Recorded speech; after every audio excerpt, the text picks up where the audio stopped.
Hello, everybody, and welcome to Commodity Culture, where we break down the commodity space for both new and experienced investors. My name is Jesse Day, and before we dive in, standard disclaimer, nothing here is investing advice. Do your own due diligence. And today's guest is the founder and portfolio manager of Feneck Consulting, somebody we always love having on the show. Here to give us an update on the commodity space is John Feneck. Welcome back. Hey, thanks a lot, Jesse. So I want to start with the recent Fed pause, because a lot of people were expecting perhaps another 25 basis point hike.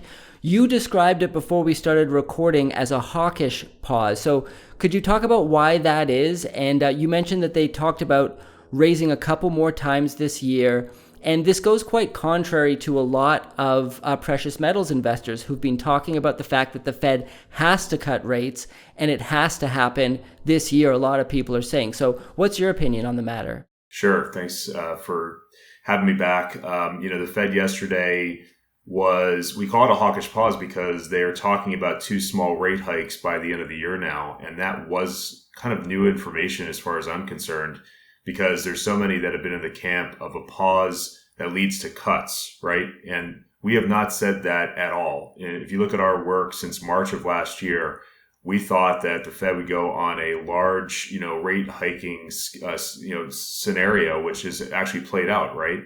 And we never thought it would be this long. Okay, to be fair, we thought it would end around June of this year, and we got it close in the sense that it's a pause, and maybe there's pauses and more cuts from here, right? Who knows? But we were saying, by June of this, we went on Kitco last June and said by June of this year, we should see some type of relief. And we're starting to see that, okay? So we didn't get a hike yesterday, but it's kind of like 50-50 for the July meeting. I mean, Powell said a couple of times the July meeting is live, meaning it is a possibility for that being a 25 bip hike.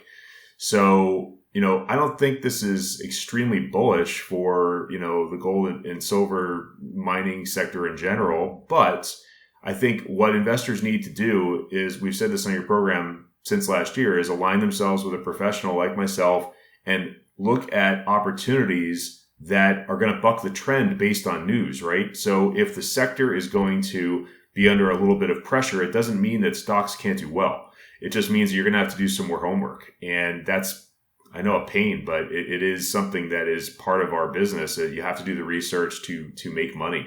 Sometimes you get lucky, right? But in the mining sector, it's not usually the case. So we're potentially looking at a couple more rate hikes this year of 25 basis points. As you mentioned, that doesn't seem bullish for the precious metals. However, central banks have been continuing to accumulate gold. We've had Turkey, India, and the Czech Republic continuing to add tons in May. Could that potentially drive the gold price higher? And are there any other factors you see that are currently working in gold's favor? Yeah, that's true. But we've seen, a lot of central bank buying for a number of years now, in my opinion, right? And we have seen a gold price that has made higher lows, as we've said on your show before, over 10, 15 years on the chart, which is a beautiful looking long-term chart, right? So it just hasn't translated to gold producers, gold explorers. And that's what's frustrating investors, I think, more than anything, is that the gold price is holding in quite well. Even post-Fed here, we're at 1945 today. So, if we can make another run at 2050 plus, I think you have to break through with some authority there, or you're going to have a pullback, because that would be, not the first time we've made that run in the last couple of years, right? And it seems to be resistance there between 2050 and 2100. But to your point, there's a couple of things looming out there that could help us in the gold and silver space. One is the BRICS meeting that's coming up. I believe it's August 22nd through the 24th. There's talk of gold being a part of an alternative currency that the BRICS is going to talk about, right? And that could be 2%, 3%, 5%. We don't know yet, but this might be one of the reasons why you see the accumulation, is that there's going to be some announcement made in August. And I think that would catch some investors flat-footed, because August is typically one of the slowest months out there for the equity markets, right? So September is one of the better months for gold. in terms of we have Beaver Creek, we've got Denver Gold, we've got people talking about their stories and coming out with news flow. So the timing of that could be interesting. Secondly, as we said on your show last time, I'm not in the camp that the financial crisis is over. Like, this was a serious event from, call it March 8th to March 31st. You saw major companies, top 20 banks in the US go under, and yet AI and tech and so many other areas are doing extremely well. Like, nothing has happened.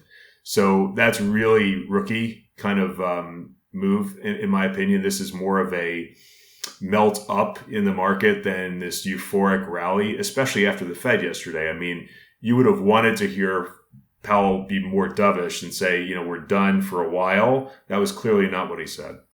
Interesting. I do want to talk about the broad market in a moment as well.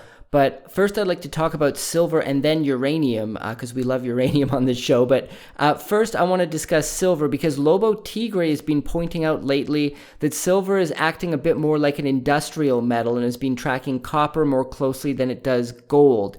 Do you think silver's role is starting to shift to an industrial commodity, or do you think it will be continued to be recognized as a monetary metal? Because we aren't seeing central banks accumulating any silver at the moment. That's a good point. Silver is still one of our top 5 positions, but we built most of that position, before the 2020 crisis and during that crisis in April of 2020. We have not added to that position since, just for your viewers' knowledge, but we came really close last year. We were out there at around 17, 18 an ounce, and we almost got filled on a bunch, but it bounced right off of that level, and as you know, in the fall. We're going to be buyers at that level again. I don't think we're getting back to 17 to 18, because now you've got a financial crisis on your hands and you have other things going on that have materialized. I do agree with Lobo in that you do see it trade like a precious on certain days and trade like an industrial on other days. And yes, it has more industrial applications than gold, clearly. So it is going to trade kind of wonky sometimes. But if you look at the chart, I think it's pretty constructive since last fall. Silver's held in pretty well versus a lot of other commodities, which clearly wasn't the case the year or two before then. It was one of the laggards. So I think we've turned the corner in silver. And so we've been buying silver equities here, not aggressively, but definitely from January through, picked that up in March when we saw, the financial crisis begin. And, I've just sort of, been buying some of our favorite names. Like, we think there's a couple of anomalies that we see in the junior silver market, right? Silver X is one, AGXPF. They basically, came out with news that they were going to buy a complex, right, in Colorado. When you buy something, you generally need money. They do a financing, right? And the financing was around, supporting that predominantly. Then in May, they announced that they were backing off of the deal because they didn't like the terms, which is, I think, prudent, right?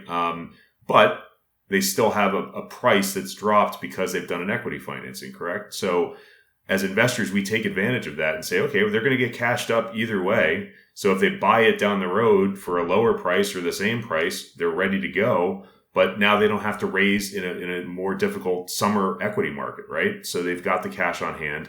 They're doing everything right in Peru. They're growing production just like they said they would. They've got some heavy hitters in the stock, and here at 20 cents US, I mean, it's literally forming a base as we speak. So, we bought a little bit more of that here at 20 last week.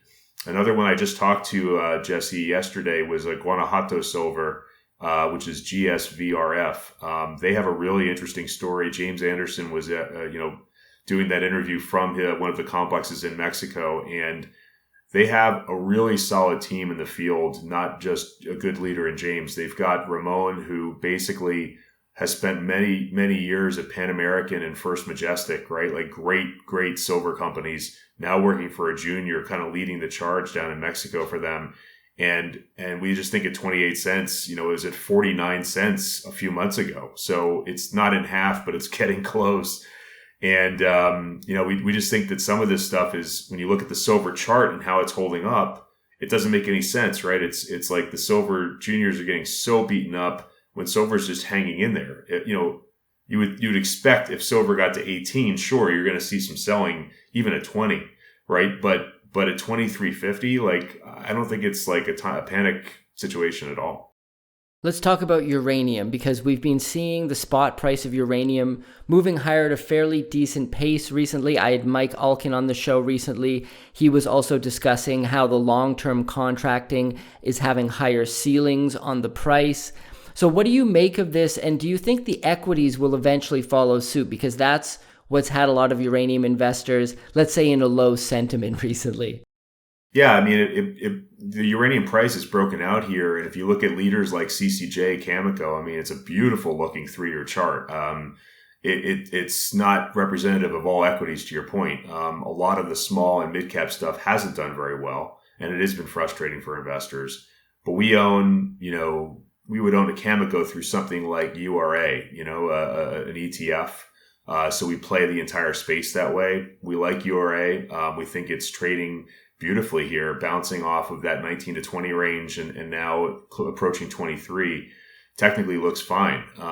We even bought some UROY recently around the $2 level, UROY, as a royalty play in the uranium space, excuse me. And we still own Forum, which has been on your show before, FDCFF. We added to that.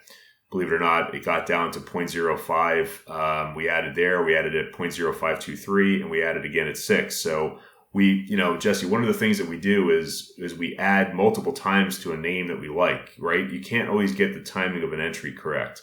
There's anyone who tells you that is just lying. There's just no way to get that right. So you get a number of head fakes in commodities, right? So you say to yourself, well, has the thesis changed for Forum? Has it changed for uranium equities? No. So you buy on dips and you buy in small increments, right? So you when you get more confidence, you raise your, you invest more into that particular name. But right now, we're seeing a pretty healthy, story for uranium equities, I think, as we move forward in the next 12 months. So you mentioned the broad market earlier, how NVIDIA has been ripping this whole AI craze, and there are a small number of mega cap tech companies that are holding up the S&P and the NASDAQ. It seems like it's giving the illusion we're in a bull market, because without those companies, due to the market weighting aspect of those indices, they would be flat or even down. So this seems like an unsustainable situation. Yet we had a Barron's magazine cover. This just made me laugh. It seemed like peak madness, where there was a bull dancing and this caption, "This bull market has legs on the front." I mean, this whole thing just reeks of the thing that Benjamin Graham was warning us about back in The Intelligent Investor. So is this a sign we're nearing the top? It's funny. I'm older than I like to be, and when I was in the field in the late '90s, like '99 into 2000, there was this same euphoric kind of feeling about tech. If you remember, AOL had an analyst talk about $1,000 a share. It never even came close. So I used to do seminars with financial advisors and the public, and I would have a series of overheads, because that's how old I am. It wasn't even PowerPoint. And you put up these slides of magazine covers from Money Magazine, and it was that same BS, that same kind of like aggressive, like buy kind of environment, right? And that is extremely dangerous if you were to follow that advice, right? Like, does Money Magazine have your back? Do they know about your dreams and goals? Absolutely not. Same with Barron's. I mean, Barron's is a quality publication, but come on. Like, I mean, we're so deep into a bull run here. March of 2009 to now, come on, it's 14 plus years, guys. It's like at some point you're going to be throwing money at a tech stock that won't come back to par for, I'd say, 2 to 3 years minimum. And I say this because I've lived it. If you look at the year 2000, I was in numerous meetings with portfolio managers. I worked for Merrill Lynch at the time, and one of our guys was talking up Intel at 80. And he was our top growth manager, okay? Larry had a ton of a following. And then I bought it at 40 because I thought, hey, I'm really smart now. I'm smarter than Larry. I bought it half off of where he told me to buy it a few months ago. It took me 10 plus years to get back to 40 from 2000. It was somewhere in the 2010s. But like, I made my money back. Like, okay, so yes, things happen more quickly now with algorithmic buying and selling. So maybe it wouldn't take that long. But I'm telling people, hey, look, I'm not touching much technology here. If it were to be something that we would go long, it's some type of name like in the small or micro cap space that's just gotten smoked. But we're not buying big tech. And one other thing to add to your comment about breadth within something like the S&P, if you look at the SPY, which is probably the largest ETF out there in terms of assets under management, go take a look at their top 10 holdings as of May 31st. 26.1% in tech. That's not the ETF. That's the top 10. So yeah, things are heavily weighted towards one sector, and that's where you're getting the bulk of your returns. So let's talk about where you are seeing opportunity now. You talked about silver. I think obviously you talked about uranium. You expect some of the equities to catch up to where the spot price and the long-term contracting price is going. Are there any other sectors or companies at the moment that you're seeing opportunity in, commodities or otherwise, that you think investors should maybe be taking a closer look at? Sure. I didn't really talk too much about gold equities on the back of my gold discussion, so I'll mention a few of those to start. I think, we mentioned Cartier probably on your show at one point, ECRFF. I met with Philippe back in March, and just a really smart guy. Had some clients at a lunch, and we spent 2 hours going through the entire deck and really asked a lot of deep questions, and he answered every single one of them. I love when CEOs can handle difficult, curveball kind of questions, because he's been in the business 30 years. He's known Agnico, his largest shareholder, for 25 plus years. His largest shareholder, Agnico AEM, owns 15.4% of the stock. Do you think that they're probably going to get to 19.9 sometime soon and eventually, be more interested? Maybe. It's worth a risk here at 7.5 cents. I mean, it's like, the stock on the 3-year chart hit 35. So at 7, you're basically 80% off from the 3-year high. That's the kind of ridiculousness that we see out there, right? It's like there's such a disconnect between the gold price and a gold junior like that has, 2.35 million ounces of gold. It's not like they have 500,000 ounces. It's like they've actually built something. And, for investors, you might want to check Kai Hoffman's interview out, because he interviewed Philippe on the back of the news last week that was also positive. They've discovered a new zone, and he went into depth with him for like 20 to 30 minutes. So that's on YouTube, and that's SOAR Financial. So Serato, we started to track Serato here and entered the stock at 61. It's at 58 right now. That's CRDOF. They've got 2 really interesting projects. They've got work they've done with Sprott Streaming. They're doing a due diligence meeting next week in Brazil. Actually, this week, excuse me. So that's coming to a conclusion probably tomorrow. And they had some analysts that were coming out to that because they wanted to, companies, Jesse, they want to share with analysts and high net worth investors, hey, this is what we're doing. Maybe the news is not getting through to you guys, but we're actually advancing the project nicely. We're not in a bad financial position, et cetera, right? I also know Jordan Rayburn from the Daily Gold newsletter has liked Serato and wrote about it just recently, about a week ago in his newsletter. And then lastly, on the gold side, I'd say U.S. gold is one that I've gotten much more interested in again here recently at $4, because it's held the $3.50 level here 8 times last year. When you see something like that, you're going to get a bounce. The stock bounced to $7.48 this year. So 100% plus gain. We pointed this out to our clients multiple times in the fall of last year. So a lot of people that follow us and pay our monthly fees were very happy, right? Because the stock popped on on very little news. It was just a large investor, Jesse, that got into a stock that has literally 10 million shares fully diluted. So like when you have a small share count like that and you've got a big buyer and no sellers, well, there's an imbalance, right? And you're going to have a higher stock price. We think at $4 here that within probably 6 to 7 months, they're going to get their permit in Wyoming. Everything on their news flow, as well as the letter from the CEO, George B., indicates to us that they're on track. They're not facing problems that a lot of junior miners have faced with permitting right now. And part of that is because they're not on land that requires them to jump through a bunch of hoops, right? So I visited that site, actually. I do very few site tours. I'm going to visit Ascendant probably later this year. And I visited U.S. Gold last year, and looked around at the top of their proposed site, and it's like 5 ranchers as far as you can see. So it's pretty deep off the main road, but it's also close enough to the highway for access. I mean, it's got a lot going for it, in my opinion. To name 2 other stocks that aren't gold and silver, Stillwater, PGEZF in the States. We've been accumulating here at the 12-cent level because we believe in what Sibanye has done with the Stillwater complex. If you look at SBSW and where they've really taken that mine, it's been an amazing run over the last number of years. In fact, they did a $500 million stream with Wheaton WPM a few years back, and that didn't save the company, but it surely helped Sibanye get out of a deep hole. And if you look at what happened from then, I think that was around $3, $4, $5, and it went all the way to 20. So, when you get more confidence as an investor that a company is going to be financially secure, you're going to see some money thrown at it, right? And of course, Sibanye had the benefit of being in GDX or GDXJ, where Stillwater Critical doesn't, right? But Sibanye is attached to Stillwater or vice versa. So like at some point, someone's going to recognize this and say, okay, this is a reasonable project in Montana. It's de-risked. They put out some great news in January, so we're bullish that stock.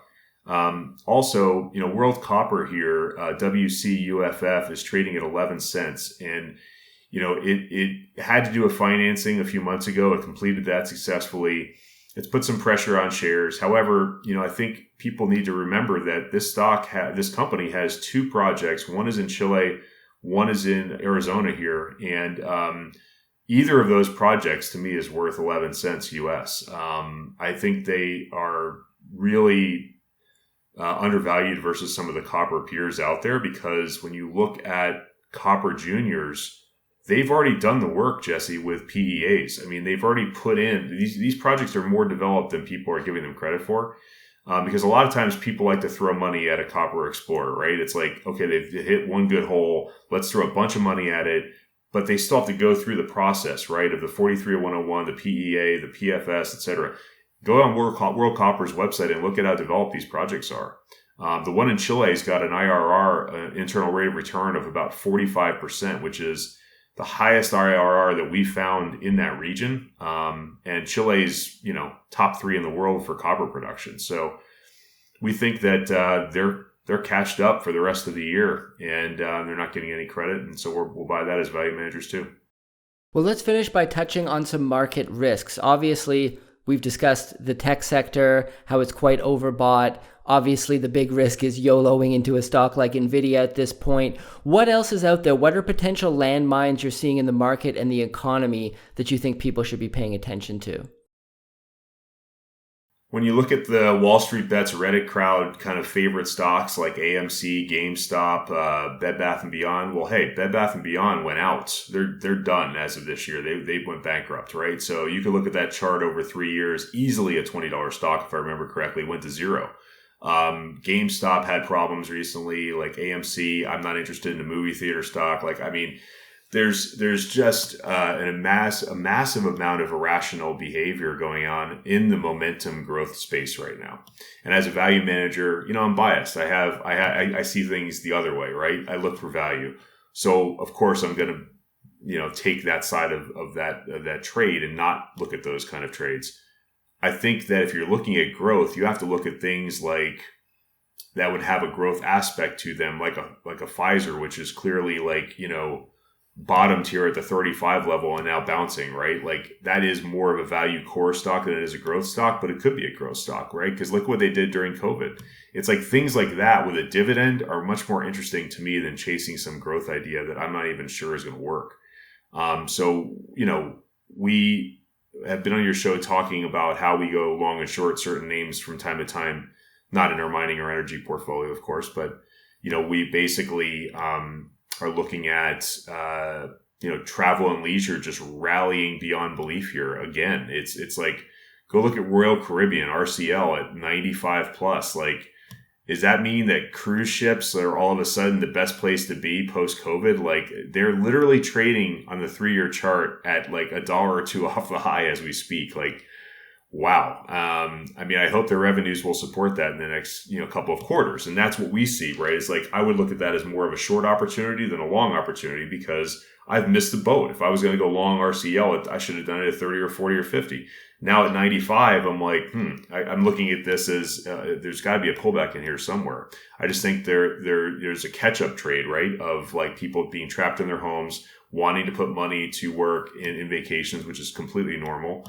But then, is that sustainable? That's the question.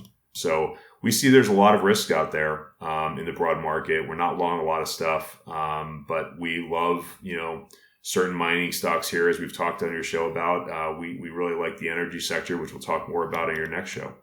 Great. Well, thank you so much for joining us today, John, and sharing your knowledge with our audience. For those who want to learn more and aren't familiar, could you fill us in on Feneck Consulting?